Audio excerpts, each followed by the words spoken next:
Hi, I'm Kimberly. This is Kimberly's Ancestry horror story. This first episode is titled, What Did Great Great Grandpa Do? My story is about my family history search and the horrible things I found. As a child, I was curious about my dad's family. I would ask my mom about them, and she would say they were crazy, and don't mention your grandpa in front of your dad. He will get mad. My mom and dad both had anger issues, so I didn't ask him. I do know that my dad was an only child. His mom, my grandma Wilda, died the year I was born in 1971. She had a brother that died when I was 3. His name I know is Uncle Bud, and he lived with my family after Grandma Wilda's death until his death. I did end up meeting my dad's dad, Glenn, when I was a teenager. He was a mean, angry, evil person. I'll get to his evil story at some point. The horror in my family begins before him. But he died in 1992. My dad did have a few cousins in the small town of Keithsburg, Illinois that I grew up in. My mom said that most of them didn't like her, so we didn't socialize with them. Very few of them would even say hi to me. My dad, he died in 1994 from diabetes complications. My mom, she's still alive. She'll be 80 this year. As a Generation Xer, I said, F it, whatever. I didn't really think I needed to know any more about them. I had my daughter at 18, my son at 20, married and divorced through the years. I stayed busy. Through these years, doctors have asked for family medical history, and I have had to say that I don't know much about my dad's family. Again, through the years, I would ask my mom about them, and she would say, I told you, your dad's family was crazy, and my mom told me not to marry him. She said that great-grandma had been locked away in an asylum, and that Uncle Bud had visits to an asylum to be shocked. No other information from her. Then not long ago, I downloaded an app that said it could help me find my ancestors. I thought I would get names and locations, at least to find out what country my family came from. I didn't get very far before I came across a shocking discovery. The app had filled in to this point my great-grandma Florence and great-grandpa Edward.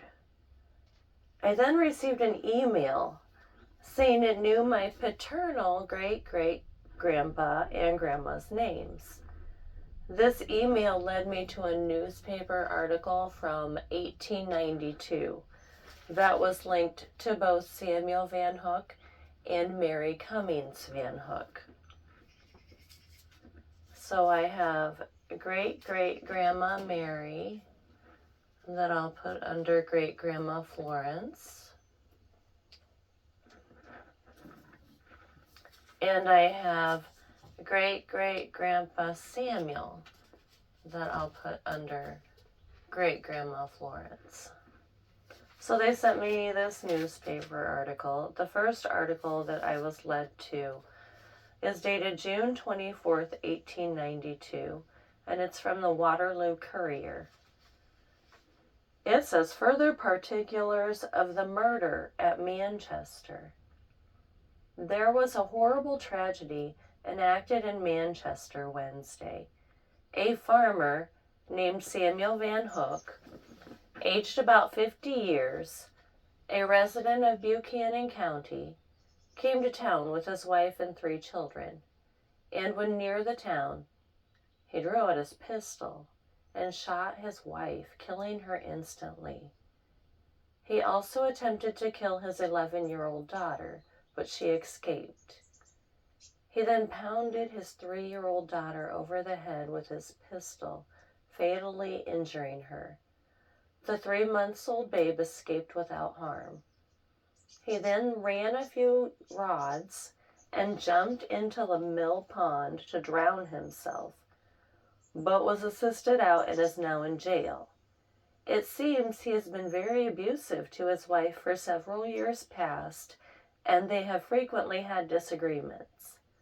The finding of coroner's jury was that the killing was done by Van Hook while suffering from temporary insanity. The daughter has since died, and there are strong rumors of a lynching bee. What the hell? Beyond words, my soul was shook. From that date, Great-Grandma Florence was the 11-year-old that was so close to being killed that day. This really shocked me. And then there were a few other newspaper articles I was led to. This one's dated 2 days before the other article.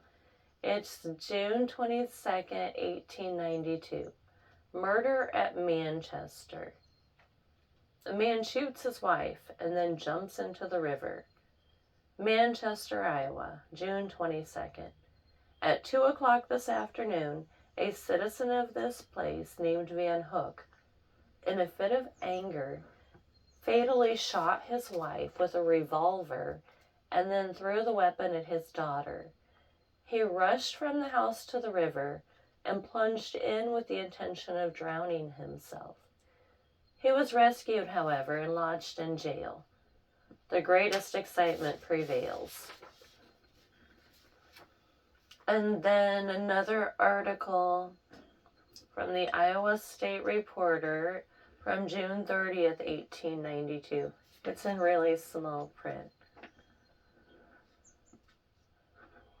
Killed his wife. A little afternoon Wednesday, Samuel Van Hook, a farmer living in Buchanan County, 4 miles south of Lamont, was coming into Manchester, driving a double team with his wife and 3 little girls, the oldest 12 years old, and the youngest a baby in arms.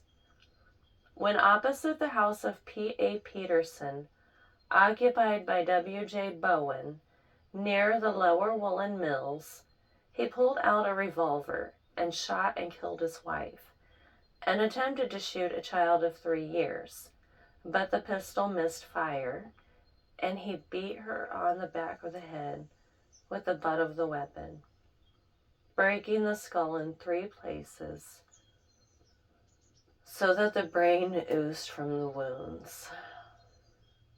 The oldest girl had jumped out and, seeing what was being done, ran and escaped. After committing these awful murders, the wretch ran to the Lower Woolen Mill and jumped into the race. He was pulled out unconscious by Mr. Bowen and is now in jail.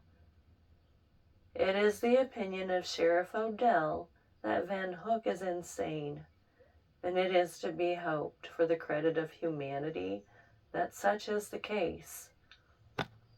He has 2 other children, a boy and a girl. An operation was performed by Dr. Bradley on the 3-year-old girl, and he expresses the opinion that she will survive. And the last newspaper article I found is from the Carroll Sentinel, and it's dated July 19th, 1892. Samuel Van Hook, the farmer living near Manchester, who a few days ago killed his wife and fatally injured one of his daughters, the latter dying a couple of days ago, has been adjudged insane and taken to the Independence Asylum.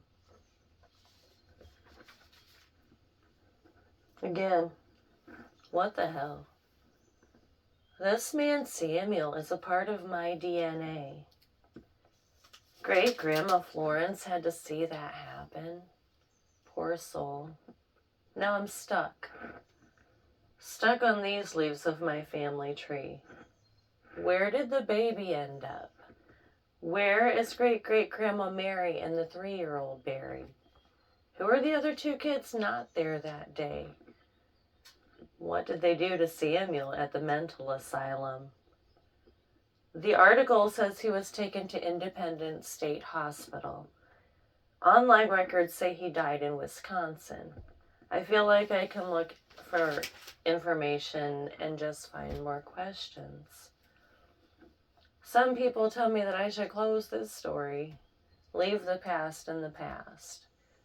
My curiosity won't allow that. Family mental health history is family medical history. Half of my DNA isn't crazy. We're not 100% okay, but crazy isn't a diagnosis. Something was seriously wrong. What was the malfunction? I'm digging into this story. So I called the Independence State Hospital.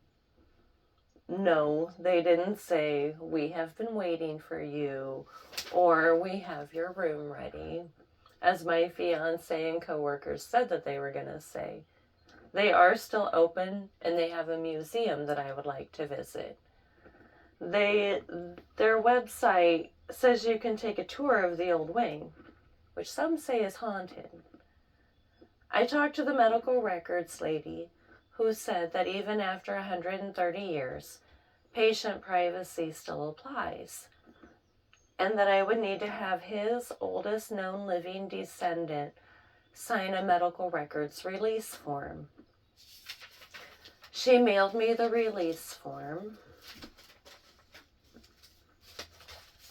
and the release form lists his discharge date as June 8th of 1905.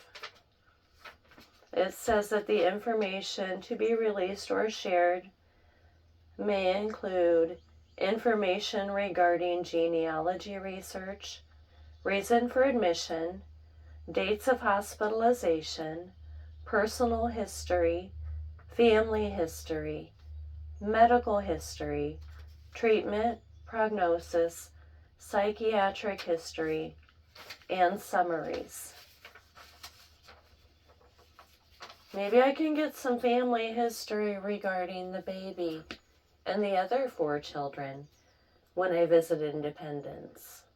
My plan is also to go to Manchester, to the spot where the murder happened, and to find the graves of Great-Great-Grandma Mary and the 3-year-old.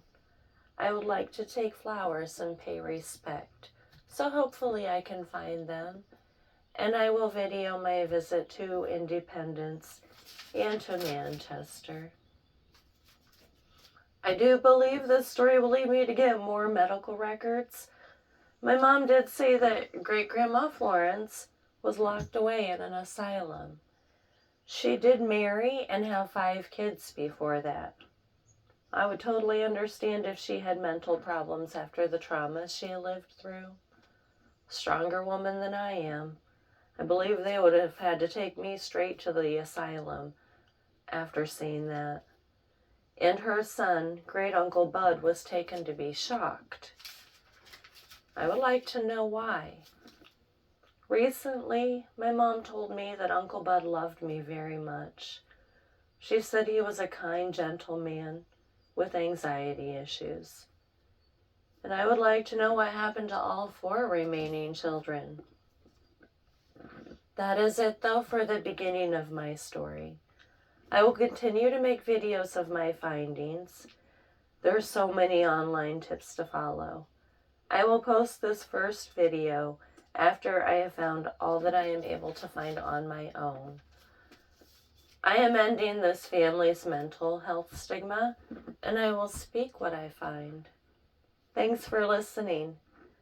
Please like, subscribe, comment, and watch more of Kimberly's Ancestry horror story next week. peace.